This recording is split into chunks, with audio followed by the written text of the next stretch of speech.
Welcome back to Learn Astrology with Mary. My name is Mary English. You find me at www.maryenglish.com, maryenglish.co.uk, and UK Astrologer. Today we have a special guest. We have Vanessa Montgomery, and you can find her at Astro All Stars. So that's Astro and then ALLSTARZ.com. But I'll put the link in the show notes. And she's a professional astrologer. She's based in Australia, in a nice sunny part of Australia by the beach. And she's resident astrologer for Glamour US a week, and she does a weekly horoscope for them. She's also written for various other publications, Body and Soul magazine, and she's also been on various different podcasts. She's written for Elle, Cosmopolitan, Time Out London, Refinery 29, Vice Broadly, the fashion journal Traveller, which is an EasyJet in-flight magazine. She's written for the Kit, CA, Bloom Mag, Sea and the Moon, and more. And she's launched a new so she's a resident astrologer and launched a new and full moon lunarscope for Lunae Sparkling in 23. And she is an author of 3 books, Star Power, Cosmic Power, and recently Astro Power. So welcome, Vanessa. Thank you very much for being with us today. Thank you so much for having me, and hi everyone. Now tell me about your books. So the first one you wrote was Star Power. So what was the inspiration for that? Were you already writing the column at that point? No, I wasn't writing the column. So for Star Power, I was just thinking I really want to write an astrology book, and I was just thinking about, well, what would be the most useful? What would be a useful book to write?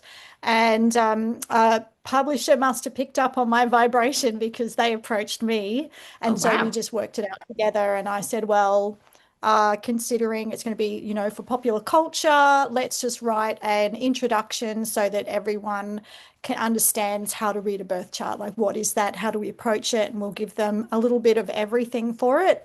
And voila, that was book number one, Star Oh, Power. wow. Okay. Because I was looking at the transits for the date that it was published, because Amazon has the date of publications of books, and it came out on the 18th of September 2018. And you had a really nice Neptune transit that was slap bang onto your natal Mars. So I thought that was quite nice for a publication of a book to have on astrology to have a Neptune transit. I mean, none of the other stuff was as significant to that. I thought, oh, I like that one. So when you'd written it, what happened then to your practice after that? Because normally when you write a book, like practices can get more busy. What happened for you? Yeah, well, the Glamour horoscope came off the back of that because they were sent my book.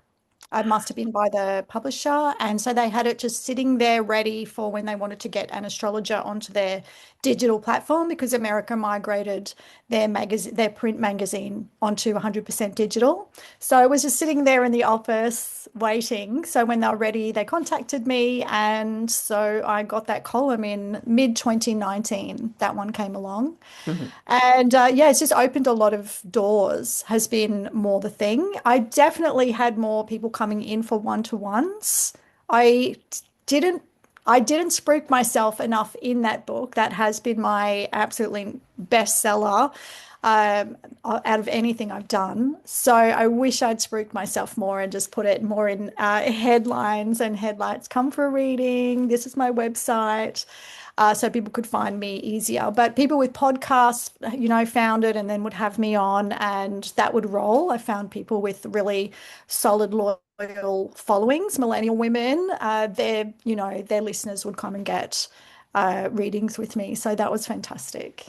Oh, super. And so you've written 2 other books, Cosmic Power and Astro Power. I mean, I did look at so I'll just quickly run past you. The transits on Cosmic Power. What did I see on that? You still got the Neptune thing going on. Now Uranus and Mars are getting near to your ascendant. Oh, yes.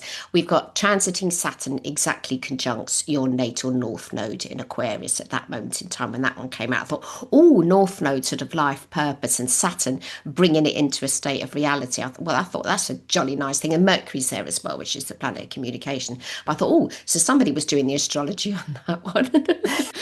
Obviously not Well, intentionally, because sometimes, you've got to do with whatever the universe will give you. it absolutely just aligned. I had no say in it, which is crazy. But it's just such a big process from beginning to end that they just load everything in as it comes. So I just think the astrology aligned. And I think that Neptune through my 10th, and yes, picking up my Mars in Pisces in the 10th, that was a really big part of it because in the end, everything's branded for modern mystics. And what is Neptune in Pisces? Mm. If not a modern mystic. And up in my career house, I literally was presenting as that and representing and funneling things through under that sort of well, let's just say branding, hilarious. So, yeah, and that just came about. So, I think that was the transit's influence, and that Neptune's now just gone into my 11th house. So, that era has shifted to the next. Mm. Okay, Mm. and then we'll just talk about your last one, and then I'm going to go on to other things. So, Astro Power's come out now. So, Mhm. this one, you were having a Chiron return-ish. It just gone a little bit past it. But Saturn's now on your MC, and then Uranus, transiting Uranus, is retrograde, and that's right, slap bang on your ascendant. So, Uranus, Ab- which is the planet that governs astrology, yeah, sudden happenings. What's been the reception for the last book? Well, the second one, I have to say, the second one came out during COVID. So that definitely slowed sales because nothing was open and no one was going out. The third one came out, Astro Power, just as everything was opening up. And a lot of people were too afraid still to go out and about. So that slowed sales down. So they can't hold a candle to sales on my first book.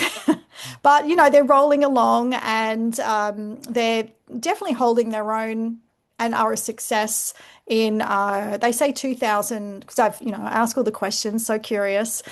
Successful book is considered a success at sale of 2000. So, I've surpassed that, but because the first one sold so many, these are the second two are lagging behind. So relatively, I have to remind myself that actually they've done quite well considering and are doing well. Absolutely, and they're a nice little triplicity. And so, talk to me about power because they've all got the word power in there. And your natal Mars is in Pisces, which doesn't sound a very sort of powerful combo. But talk to me about why I use the word power. Just talk to me about power as a general thing. Well, Mars is still Mars. Let's put it that way. Well, in my chart, I have Venus square Pluto. So, I'm very aware. And Saturn's opposite my sun. So, it's just, I guess it's a personal internal struggle. It's my own journey in the world, and my books have a very feminist framework to them, and so it is to me about power because I think in astrology a lot of power isn't represented as female or women, and we're still really on a journey to claim that space and claim that representation, and so it's really about owning your power, which is the Pluto, owning your Mars, owning your Sun, owning your Saturn, your expertise, owning your Mercury, your right to present your thoughts and be confident with that as well. So, power, I think a lot comes down to power, especially for women. And yeah, just really understanding that power play is important. I mean, if we think about the myth that is often rolled out for Pluto in astrology, I mean, it's not doing that much for women, is it? It's often the Persephone myth. It's about if you're going to identify, through gender with the female in that story, you're getting abducted by your uncle, and, it's a very dark tale. So, then you get, Persephone had power in depends which story you're reading, which version, which myth. They're all different and they change along the way. The main one that we understand often is, I hear people talk about Persephone then being the queen of the underworld and she has power, but she doesn't have power. She's abducted. She has to go there 6 months of the year, according to this story. And she's power through her uncle who abducted her. So Mm. it's not her power to do as she pleases with. So, I don't like that story. And so I think looking at power in astrology and the way we talk about the myths and stories that to represent these archetypal energies and experiences, part of having power is to decide what story we tell, what's empowering and what actually isn't, and what are we just perpetuating. Yes, because you because astrologers do talk about planets and signs as male and female or non-binary, like Mercury or Uranus, and that's how astrology's seen things in terms of gender. But you don't agree with that, so tell me more. Well, Mercury, I usually hear gendered as male for a start. And Really? usually I hear he. Okay, it's a he. Yeah, Okay. I rarely don't hear he. I keep my Mm, ear out for it. So what I don't agree with is that, most of the planets are gendered male traditionally, except the moon for mum and nurturing and, mm, the labor of care, and Venus as the girlfriend and bringing the beauty, which what about the sun? How do we shine if he is always king? mm, What about our agency, Mars? Do we not have agency? Is that not seen as female? So if you don't have these representations, gender bias means you'll never see it. So if I have a Mars in nature, people won't see it because it doesn't look like me or you. mm. And this clearly comes through from our society. And I think as part of changing that bias and opening it up, we have such a powerful framework and opportunity through astrology. So I just think mix it up. Yeah, if you're going to use gender, why not mix it up with your representation? Like say someone's Marsi, it's not that they're being masculine, they're being Marsi, like they're Mm. using their strength or their agency, being assertive. But for all of those planets gendered male, when women do that energy, there are a multitude of words for us that are made to shame us, to suppress us, etc. They're not very nice words. But for men doing the same thing and being Marzi, there's all these wonderful words, that are very supportive of that action, literally that action, Mm. Mars taking action. So, yeah, I can't not hear this. And with the myths, they're from a time that we use, that's how I learnt as well, that we use. They're from a time that had a set view on the world and it was extremely gendered. And I think we're just perpetuating it with the way that we just sort of continue it on. So I'm actually applying to do a PhD and I'm going to dive a lot deeper into all of this. Oh my God, that As sounds like such a sadgy thing. You're going to do some studying. Oh, really? Sun conjunct what Jupiter as well. what a Like, going to study surprise. it. Yes. So Oh five my God, planets what's in the PhD? So hold on, I'm going to have Sagittarius. to interrupt you. But what's the PhD going to be in? Well, it's going to be multi-hyphen, so really across a few fields. So I still have to boil down my questions. I still have to boil down my proposal and everything, but it's literally just what I've been working on thus far. So it'll be feminist, it'll be about language, it'll be about gender, it'll be about what astrology will be the framework. I Mhm. don't think the university will be as keen on that, but that's going to be my framework. They'll be looking into the mythology, different mythologies around the world, and just really getting to explore this over 4 years. So you can Oh, imagine my excitement.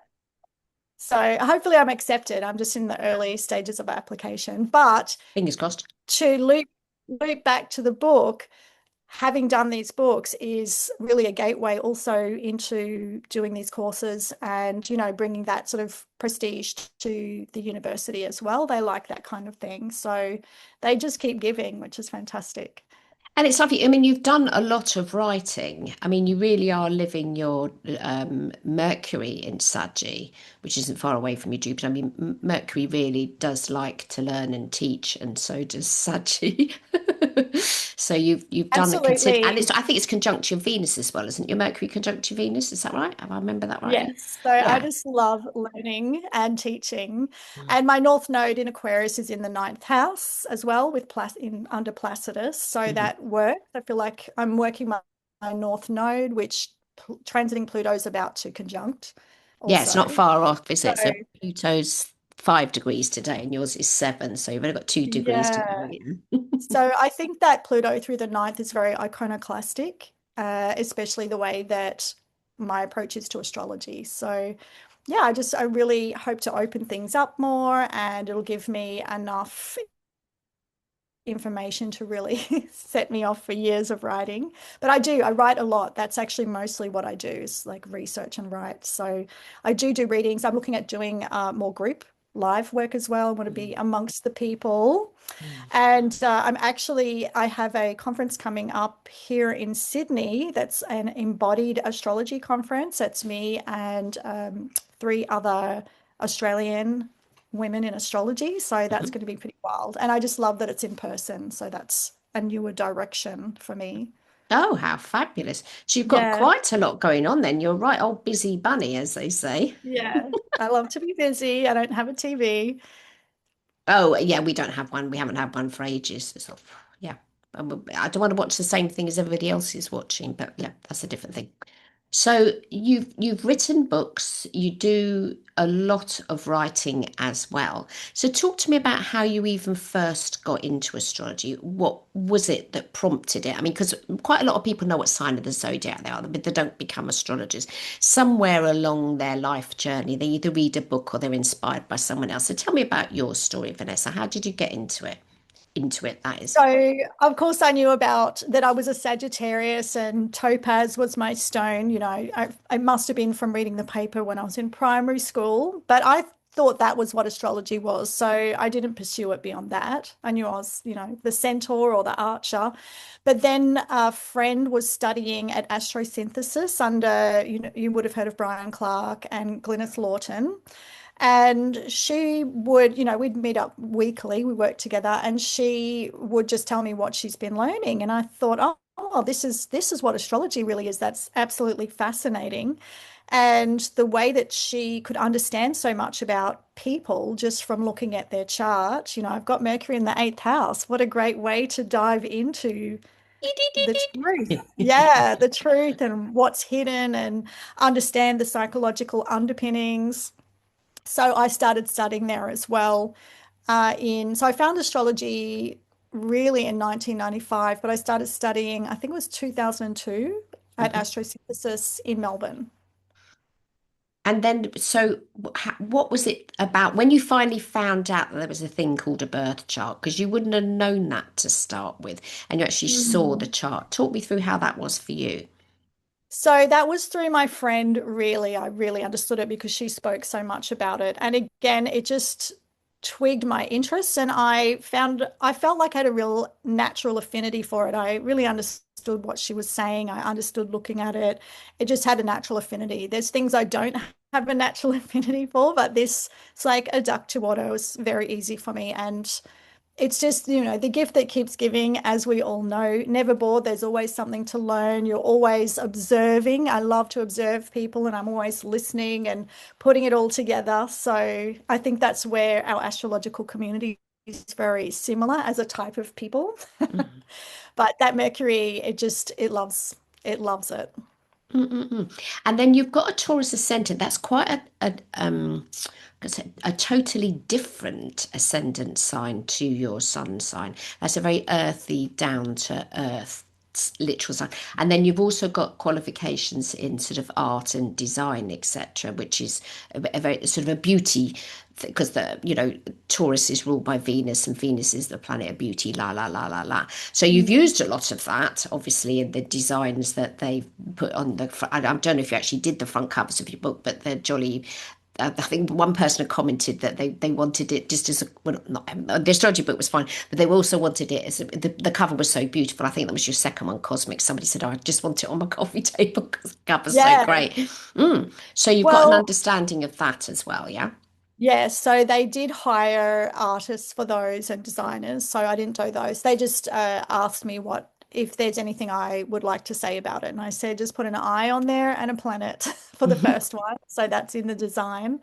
Yes, I'm very aesthetically driven as well. I do have that, that Mercury and Venus really are truly together. Mercury is conjunct the ruler of my chart, Venus in the eighth, so they are together. Yeah. And I just couldn't believe my luck that this publisher happens to make beautiful books. They do a lot with food and craft and artisanal work. So everything is very beautiful. So it's and very good quality. So yeah, I just couldn't, they found me, but I feel like I manifested it. So yeah, everything's beautiful. Part of my degree, my PhD that I'll be doing is also making my own images and exploring that so that I get to do both together. Not using And AI, I hope. no, no, I'm very artistic as well. So Good, I'll good, be good. doing Won't be my using own. AI. No, Lovely. I'll be doing my own images. Thank you very much. So yeah, so my degree's in fashion and textile design with it's an honors degree, so it's 4 years full time. Fashion and textiles. And I mean, I could have done an art degree, just anything in that sort of zone, really, that was creative was what I was looking for. Mm, So, yeah, I'll be doing more of that here, but combining it with so many other things. mm, mm, But mm. yeah, I love everything beautiful and texture and good quality and natural fibers and all of it. But I can't just have beauty. It's shallow without the meaning. And Yes. just the words, I think, a picture tells a thousand, says a thousand words. So if you put them both together, I think it's much stronger. So Mm, that's my goal. mm, mm, mm. And Yeah. so, and when people are learning astrology now, obviously they can use, because I've talked about it before on the podcast, things like apps, etc., to be able to tell them about their chart. But your books break it down and explain how to make the chart and what all the bits mean, Mm. which is lovely because that's what beginners need. But do you think there's a sort of a level of astrology that is superficial and therefore isn't correct, or do you think superficiality is not a problem? I think astrology is really interesting because, the bar to entry is very low and you just build from there and then you just continue to acquire knowledge. But even when you just understand, say, a sun sign, there's a lot in that. And, you can see, oh, wow, yeah, I can see how that rings true. Mm, And initially, that is how was the gateway drug for me too, I suppose, before my friend really explained what astrology was. So mm, in 1995, when I was living in London, my flatmate had Susan White's book on Eastern and Western signs combined. And I was looking up everyone because I thought, wow, this rings quite true. And it's from so little information. That's very interesting. So I was basically judging whole people's character on it. But I was correct. So I think I was using my intuition a lot also. And I think that is also what we do. So even if sometimes when you know less, it's actually better yeah. because your brain isn't trying to override what your intuition is telling you. So if you can hold this loosely enough to use your intuition, it's very fecund. Mm. There's so much to it. So you can also go by the book and have a lot of knowledge, but I think it's dry if you don't use both. If you can bring them both together, very powerful. Yeah. And I think it's important to, because I did sun sign astrology for a long time and I'm a sun sign columnist. But I always Mm. knew how to, so when I even got into astrology, I knew how to make a chart, but I obviously used a computer program and stuff. But I think not but, it's important to understand the signs of the zodiac and then the imagery behind them. Because everybody said, well, I don't feel like I'm a typical Aquarius. Oh, it might be because you've got Mercury in Pisces or something, or Capricorn even, and that's why people then don't feel that they're the signs of the zodiac. And then we won't get into the discussion about cusps because there's no such thing. Don't get me started on that one. I think the signs of the zodiac. Almost everybody, especially in the UK, knows what sign they are, even though they don't know anything further than that. But like you say, it is the gateway drug to other stuff. Can you remember that? So apart from that book that you read, was there any other astrology books that you read right at the beginning that were useful for you that you really enjoyed? I really just remembered that was it. And then I basically launched from that into understanding the whole chart thing because then I was talking to my friend about it and she was just, showing me and telling me every week. So there wasn't a big gap between those two moments. Mhm. And yeah, thankfully for me, I think it was a blessed path because I went straight into that. I found such an amazing school and teachers to study with. From astrosynthesis, I went to Stella Woods, Stella Starwoman. She's back in England. She's English, back in England now. And yeah, but I'll go back to the simplicity of it. I think, unfortunately, when it's wrong, that's a shame, Mhm. and there's a lot of memes that are actually, they really nail it. They're so clever. And they are getting the archetypes right. They're getting some basics right. And I think that's entertaining and fun, and why not? Mm. And if people want to take it further, they can. But you can get a sense of things. And of course, the more you understand what the signs, etc., are based on, the more you're going to get out of it. But for some people, that's enough, I guess.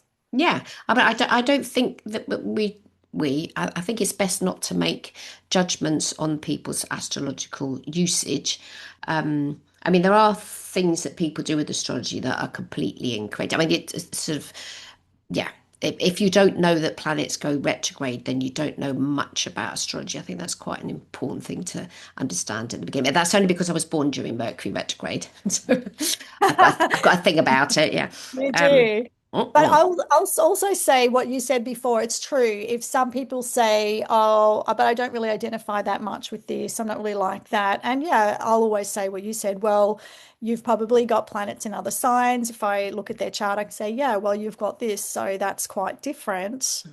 I guess it worked for me straight off because I've so many planets in fire Mm. and so many planets just in Sagittarius. I really do relate, but it's not everything isn't in Sagittarius. There's some other things, Yes. so it makes sense when you understand that. And the more you understand, obviously, the more nuanced it's going to get, out of bounds planets. I've got Mercury and Venus out of bounds, and that explains a lot more than anything else in the chart can explain. That just sort of brings a lot home, which is Mhm. great. So talk to me about out of bounds, because not a lot of my listeners will understand that.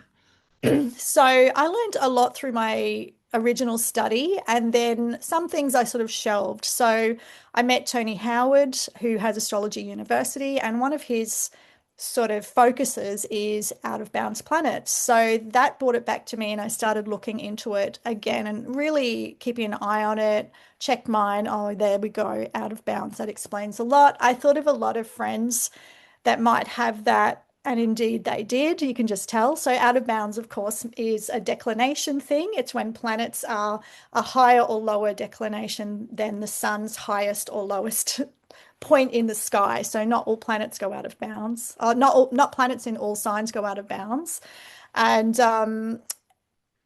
the idea is that it is out of common consensus. That solar area, out of common consensus. So you might think literally out of bounds, like beyond the beyond the pale somewhat, and just go a bit more into outer space. You might be a little bit more independent in your thinking, or just a bit not beholden to, again, consensus. That's my best way to say it, to consensus. Mhm. Uh, Tony uses the example of Bjork a lot because I mean, she's so out there, and she's She's out there, yes. intergalactic. She's a Mhm. really out there, and she is a really good example. So a lot of my friends have out of bounds planets, no surprise, the Geminis and the Sagittarians.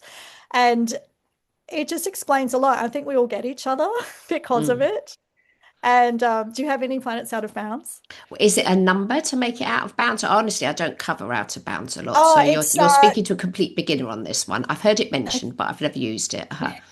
oh, okay. It's 23 something. So let me just check. I always forget. Out of bounds. Actually, Tony, I noticed, is doing this very topic at the next AAGB conference. Oh, okay. Well, I'll be going to that one Yeah. then. Yes. Yes, absolutely.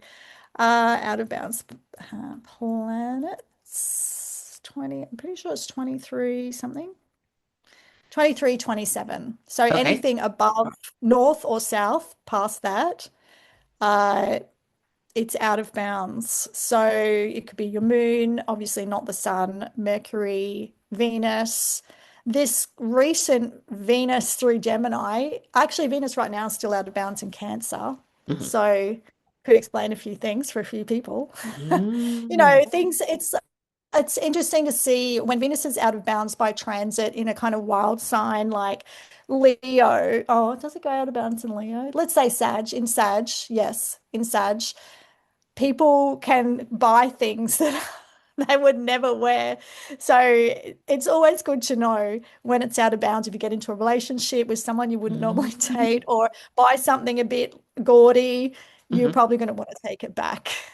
I'm just Yeah. thinking of someone that bought something really loud that I just thought, you're not going to wear that.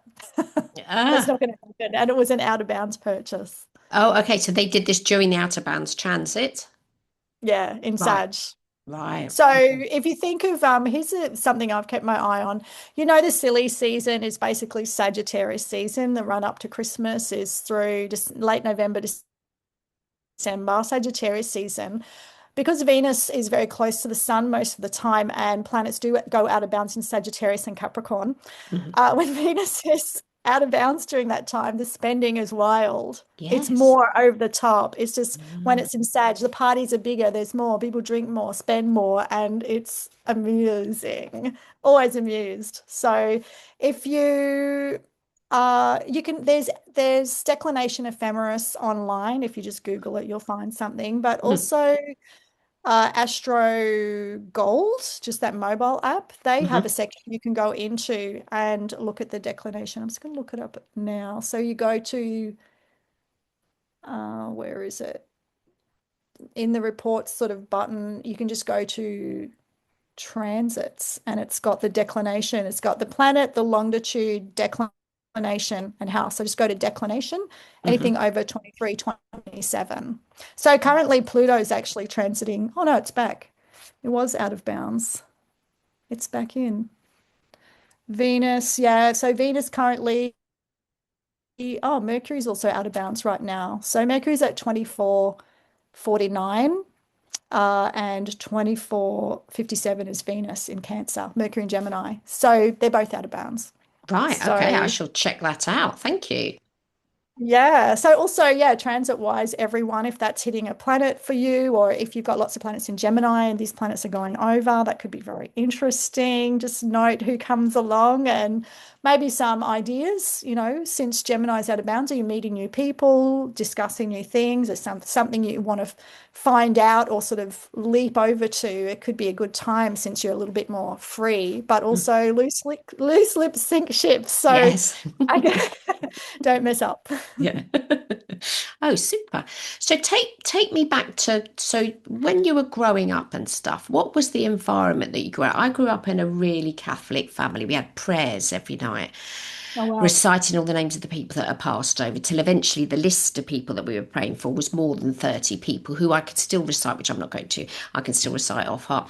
But I grew up in a family that was very sort of Catholic, and I didn't become an astrologer until after my father had died. My mother didn't even know what astrology was, so it didn't become an issue. I was in my 30s. What about yourself? So what was your growing up environment? Would it have attuned into astrology or not? No, I would say it was very free ranging. Hmm. So very 70s classic Gen X, where we just were left to run wild. And my mother was from a farm, so we would often go to the farm and I'd be driving around on tractors, and it was just very free and liberal. And my parents weren't religious. My dad was literally an atheist. He's Scottish from Edinburgh. Hmm. So there was a lot of music in the house because he was also a folk musician by night. And yeah, just my mum encouraged reading and educate the value of education, very much so, because she had a void around that because she was taken out of school to work on the farm. Hmm. And yeah, so I had a lot of books. I could sort of write a bit and read a bit before I even went to school. And yeah, just very free ranging, not religious. I remember discussing this with a friend that did have to go to church occasionally. And I was like, do you think there's really Occasionally, a we went God? Because I'd every watched the Sunday. Sorry, go on. well, the Jesus movies, Christ movies were on at Easter, so I used to watch those and, I'd be like, do you think there's a God? And I came to the idea of it's a story and there was probably this person, but, just if you're not raised in something, it's easier to have a more open mind around it, maybe. Yeah, and also So, to yeah, I just read question a it. lot. Mm. So there was, Yeah, I just thought it was a story yeah. and historical. And, I think the spirituality side's really important. I always thought there's a mystic aspect to life. I've got Neptune as on my sun. So I get all of that. I just thought this is something people have made to, build around it and structure it somehow. And yeah, I wasn't really buying that structure. Mm. And so you've got Jupiter conjunct the Sun as well. So Jupiter's happy in Saggy, and that's the planet of belief. So how important are astrological beliefs for you? Do you believe in astrology or do you know it as something that exists? Is it a belief or a knowledge? That's a question for you. Well, no Sagittarius is going to give you a short answer on anything, especially a topic like this. It is very philosophical, so there's definitely no short answer. I would say it's not like I believe in it. I think I have faith in this as a really amazing system. It's an amazing system, but I like it most because it's also such a great framework for the intuition, which is always there. I think it's really interesting and entertaining for our brains. But I do believe in it as a system. I have faith in it as an incredible system. And but also all roads lead to Rome. Some people ask, do you need astrology? And I'm like, well, if you really have faith in your own abilities, your own intuition and knowing, then no, you don't need astrology. You can take the guardrails away. I kind of need the guardrails. I think that coming up in this sort of society that we'll come up in, it's a challenge to really truly believe yourself and your intuition.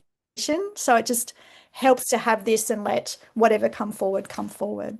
Does that answer your question? Yes, it does. Yes, and the intuition, you've used the word quite a lot that that's important for you. Mm. I mean, that definitely is a Neptune word. I mean, when Neptune was transiting through Pisces, I wrote a book about it because I'm a Pisces and it was my ruling planet. It's never going to happen again. You know, what is intuition? What is the higher self? What, you know, all those why am I here questions. And which I think when people learn astrology, they do go through that, the sort of question, why am I Mm. here?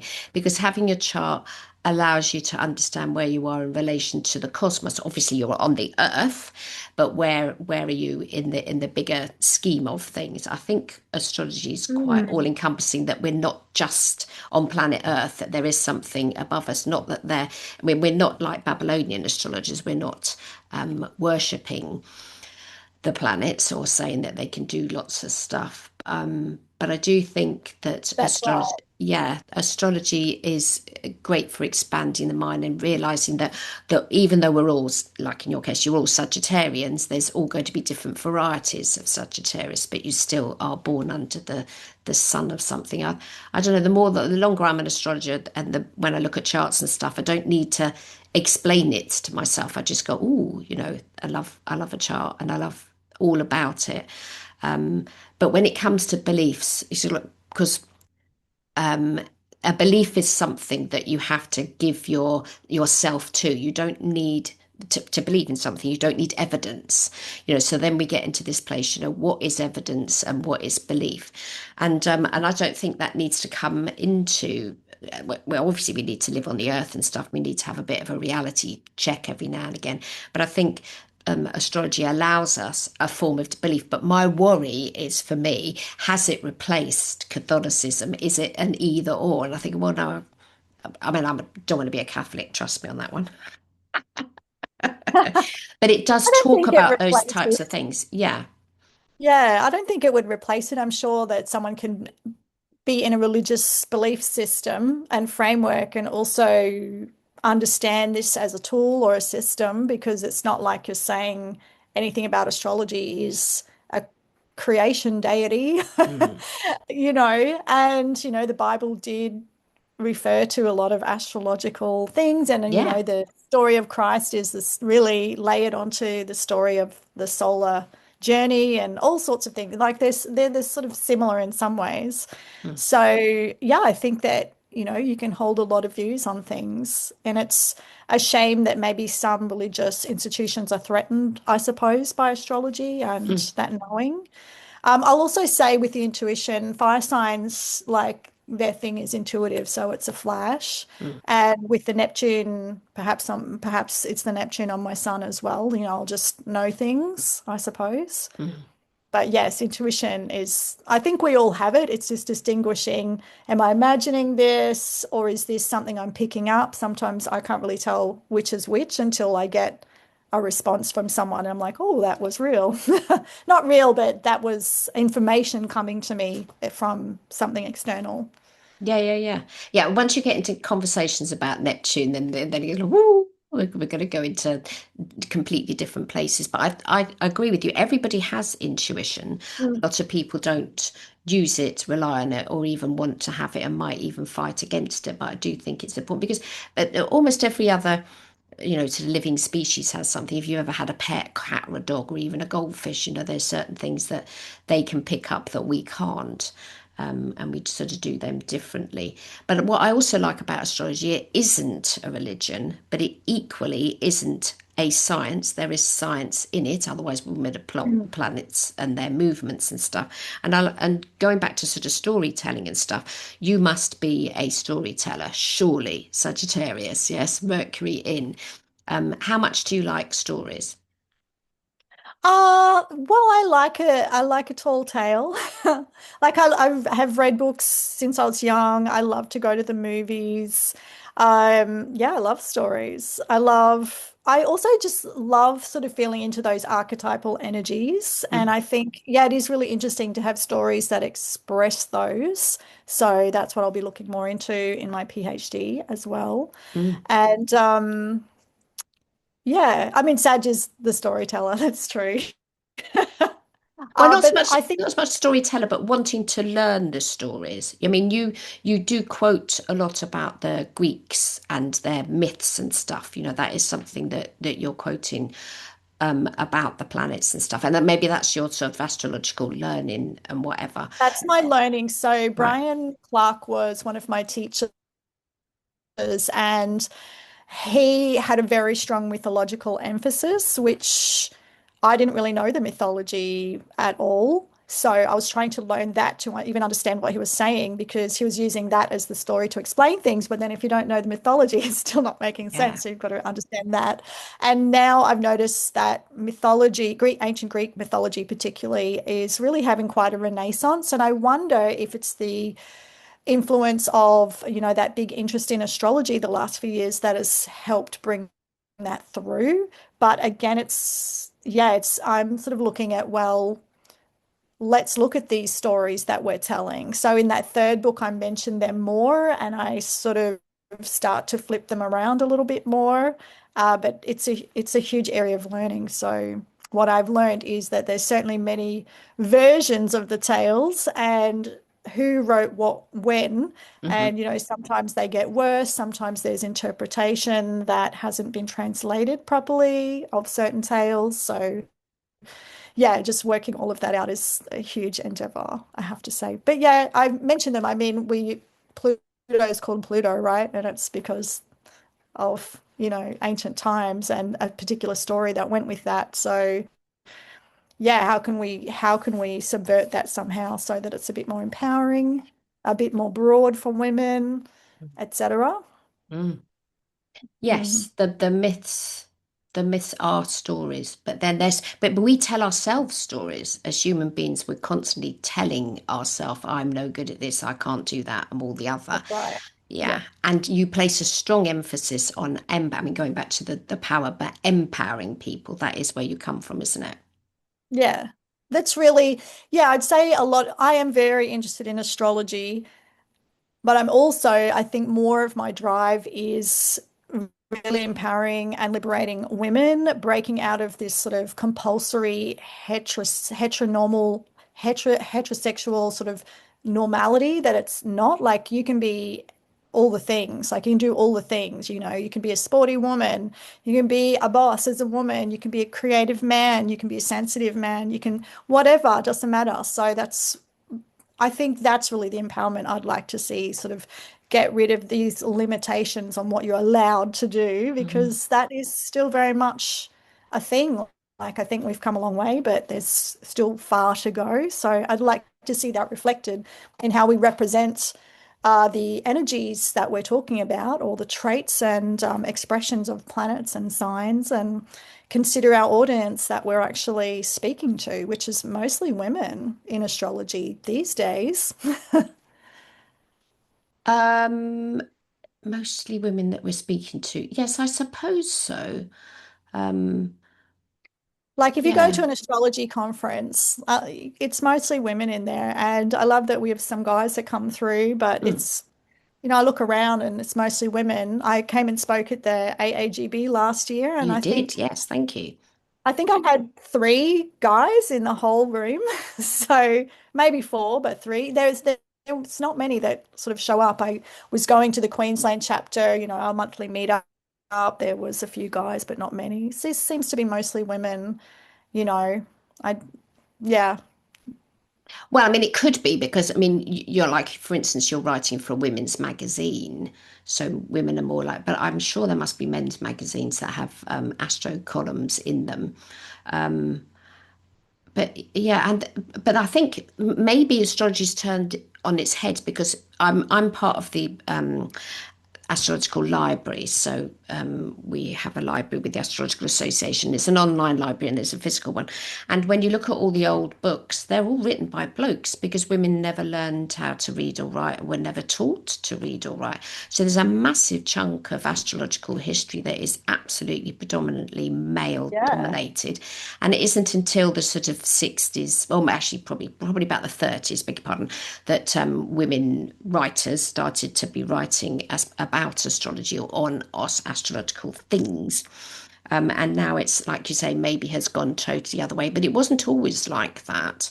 It was quite a male type of job, but jobs have altered. Like I've got a younger sister who's gay, and she's a painter and decorator. She's an Aquarius, but she's a painter and decorator and gets up ladders and does things. And the thing she hates the most is going around to people's houses, and it's some old boy that can't do the job anymore, and then she'll tell him what the quote is and stuff, and then it will sort of, oh, you should have done it this way, you should have done that. And just the fact that she is a woman, not very tall either, because she's a bit short like me, but the fact that it's a woman coming to do something that he thinks he's an expert in, that really, that'll totally sort of set her off and stuff.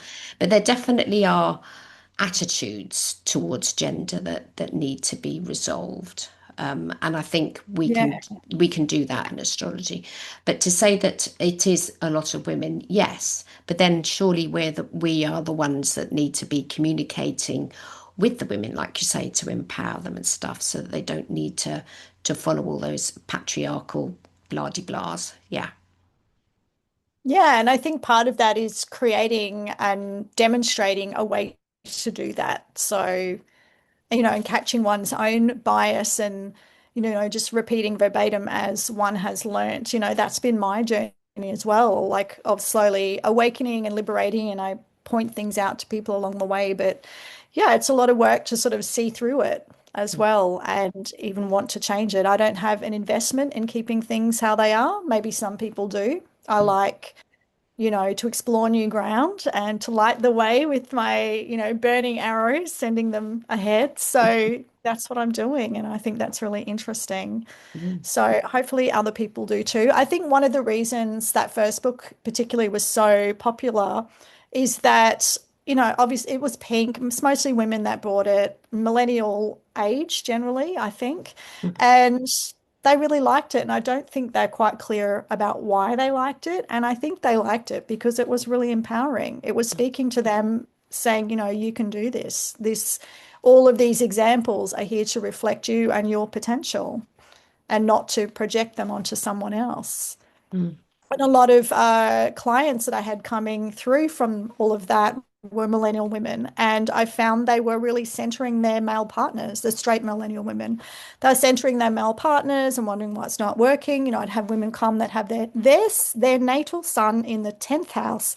And I'm like, this is your sun. And they're trying to project it onto their partner Mm. to live out. And they didn't know they were doing it. They're centering their partner, putting their sun onto them. So I would discuss that with them, sort of table that and look at, well, how would you be embracing this if this was your son? Where's the best place that you should be for your study or your career? And usually it's somewhere else. They were living where is best for their partner. So no one, or I guess people don't usually bring that up with women. They just accept it. Oh yeah, he needs to study for his whatever.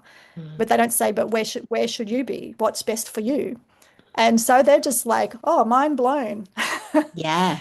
Yeah. And because they were young enough, I guess they were able to sort of really think about that and turn it around. But I certainly have clients that will come and they can't. They just want to not change anything. Mm. So that's hard because nothing will change and that things won't work out, if Yes, you well, I don't. mean, change is a big thing, especially when you're a mutable sign, for goodness sakes.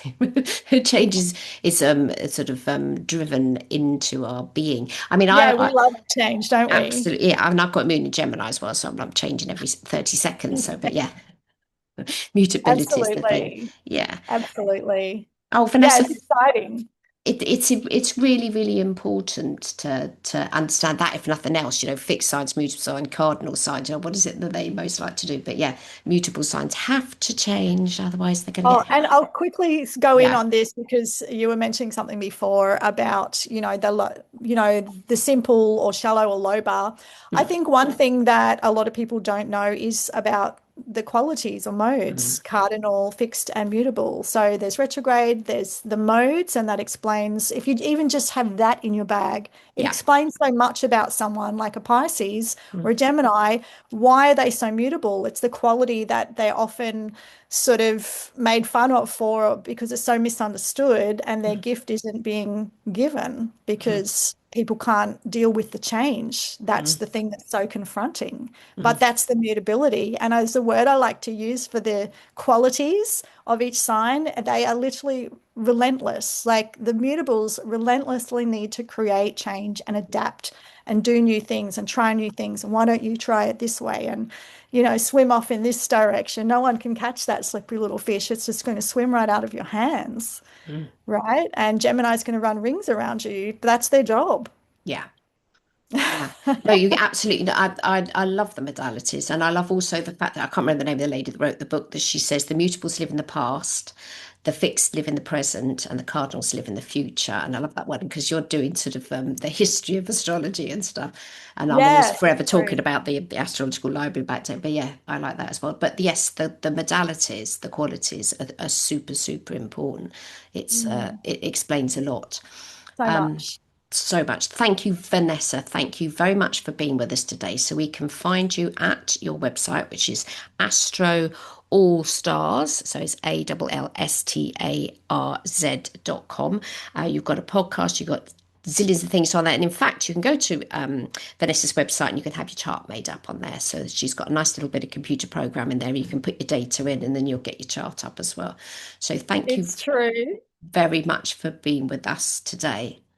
Thank you so much, Mary. I hope to see you at the conference again this year. I'm thinking of volunteering. Oh, cool. Yes. Excellent. I'll see you later this year. Thank you. Okay, bye bye now.